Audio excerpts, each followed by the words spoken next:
Pourquoi avons-nous des difficultés à prendre la parole en public? Qu'est-ce qui fait qu'une personne normalement constituée, intelligente, responsable et compétente dans un domaine se retrouve subitement envahie par des signes physiques et psychologiques désagréables lorsqu'il s'agit tout simplement de prendre la parole en public? Et surtout, quels sont les moyens pour y remédier? Bonjour, je suis Ghislaine Zindong, coach et formateur Conceptive Coaching. C'est moi qui aurai le plaisir d'animer la formation que vous vous apprêtez à suivre dans quelques semaines ou dans quelques jours.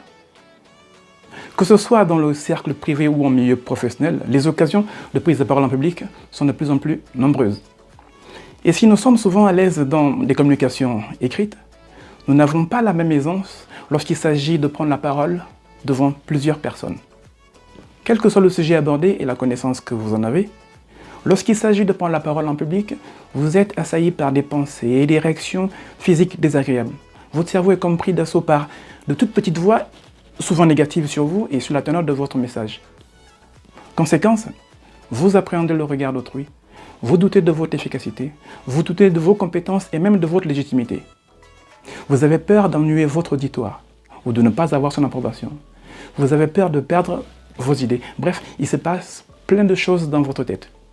En plus de ces petites voix qui créent le doute dans votre tête, vous avez des manifestations physiques franchement déstabilisantes. Vous avez la bouche qui s'assèche, le ventre qui se noue, les battements de cœur qui s'accélèrent. Vous parlez trop vite, vous vous agitez, vous perdez même le fil de vos propos. Est-ce que ce que je viens de vous dire vous parle?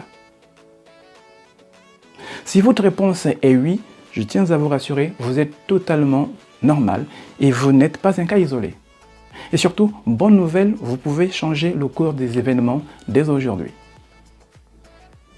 Dans la prochaine vidéo, je vous montrerai le témoignage de mon premier client.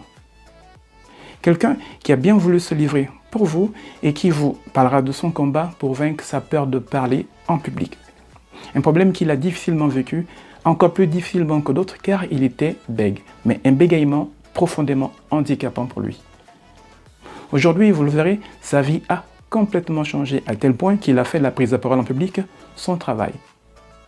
Il réalise des présentations publiques, un exploit qu'il n'aurait jamais cru réalisable il y a encore quelques années. Le programme de la formation que vous allez suivre a pour ambition de vous apporter des outils et techniques pour prendre la parole dans diverses situations de la vie personnelle et professionnelle. Qu'il s'agisse de parler en réunion, face à vos responsables, lors d'entretiens ou de séminaires, ou tout simplement pour vous adresser à vos collègues, vos amis ou votre famille à l'occasion d'un mariage ou d'un anniversaire par exemple. Vous avez envie que votre message soit compris, certes, mais vous avez surtout envie d'être efficace et convaincant. C'est la mission que je me propose de réaliser avec vous. Vous aider à ne plus vivre les prises de parole en public comme des moments difficiles à surmonter. Et vous aider surtout à réduire l'apparition de manifestations corporelles désagréables qui accompagnent souvent les interventions en public. Mais avant d'entrer au cœur de la formation, j'aimerais dans cette première vidéo que vous compreniez 3 points importants en communication. Le point numéro 1, si vous êtes appelé à prendre la parole, c'est que ce que vous allez dire intéresse quelqu'un d'autre que vous. Donc, si votre auditoire est présent, c'est parce qu'il attend quelque chose de vous. Point numéro 2, dans toute intervention, il y a 3 éléments qui composent le schéma communicationnel. Un émetteur, un message et un récepteur. Si nous mettons de côté l'émetteur et le récepteur pour l'instant, pour nous consacrer uniquement au message, ce qui fait la pertinence d'une communication réussie, c'est le fond du message, c'est-à-dire l'information à retenir, et la forme du message, surtout la forme du message. Des études ont en effet montré que les mots comptaient pour environ, on va dire, moins de 10% dans l'impact du message. Les mots que vous allez employer sont certes importants, mais ce qui l'est d'autant plus, c'est la manière de dire ces mots. Au-delà de l'aspect purement verbal, ce qui va jouer, c'est l'intention, le regard, les silences, le sourire, les postures, les intonations et tout un ensemble de facteurs qui ne sont pas forcément liés au fond du message, mais qui vont en décupler l'impact. Si je vous dis par exemple la phrase suivante, « J'ai reçu 130 000 €. Et je reprends cette phrase et je dis, « J'ai reçu 130 000 €. 130 000 €.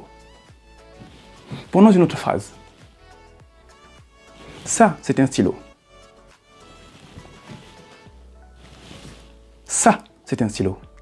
Vous voyez, j'emploie exactement les mêmes mots et pourtant, l'impact n'est pas le même. Vous avez là un petit aperçu de ce que vous pouvez faire lors de vos prises de parole en fonction de ce que vous voulez obtenir comme résultat. Nous consacrerons donc une très grande partie de la formation au travail de la forme du message. Point numéro 3. Il est aussi important de comprendre que toutes les communications ne se valent pas et ne se réalisent pas de la même manière. Présenter un projet pour lequel vous attendez un retour positif de votre auditoire ou une approbation, ce n'est pas pareil que de présenter des changements de planning, par exemple, de votre équipe, alors que vous n'êtes pas à l'origine de ces changements. Il est donc utile de bien comprendre votre rôle et de bien travailler votre état d'esprit avant même de prendre la parole. Et vous verrez, en fonction des enjeux, si vous êtes bien préparé, votre niveau d'implication ne sera pas le même et les résultats n'en seront que meilleurs. La partie théorique de la formation vous permettra de comprendre la mécanique et la chimie d'une prise de parole en public, tandis que les exercices pratiques vous aideront à développer des automatismes, ce qui facilitera plus tard des mises en application plus aisées et fluides. Dans les jours qui vont suivre, vous recevrez d'autres vidéos qui vous permettront d'avoir de nouveaux éléments et qui faciliteront votre entrée en formation. Soyez donc vigilants au contenu de ces vidéos et commencez à jouer le jeu d'exercices qui vous seront proposés au fil du temps. Et si vous avez des choses particulières, des questions que vous aimeriez aborder lors de cette formation, vous pouvez dès aujourd'hui commencer à communiquer avec moi, soit par mail ou par téléphone en suivant les informations qui apparaissent sous cette vidéo. En attendant, je vous envoie aujourd'hui 2 formulaires qui me permettront de commencer à faire votre connaissance. Cela m'aidera surtout à identifier vos problématiques personnelles et adapter le contenu de la formation aux besoins et aux problématiques de chacun d'entre vous. Les réponses ne seront pas partagées par le groupe, elles seront confidentielles bien sûr et me permettront juste de vous fournir des éléments adaptés à votre demande et à votre contexte. Retournez-moi les questionnaires remplis dès que possible pour m'aider à cibler très vite vos centres d'intérêt. Merci de votre attention et à très bientôt pour de nouvelles vidéos.